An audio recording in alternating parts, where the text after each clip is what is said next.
كلنا بنغلط، بس الفرق بين اللي بيبدأ من جديد وما بين اللي معلق نفسه في دوامة حاجة واحدة بس: الاعتراف والتسامح الذاتي.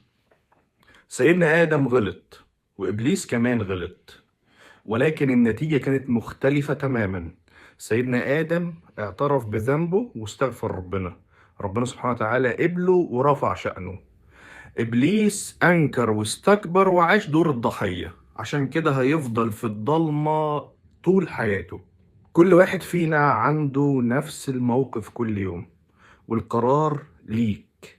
لما بتغلط بتعمل زي سيدنا آدم ولا بتعمل زي إبليس؟ مش المشكلة إنك تغلط، المشكلة الحقيقية إنك تفضل شايل غلطك على راسك وما بتتحركش لقدام.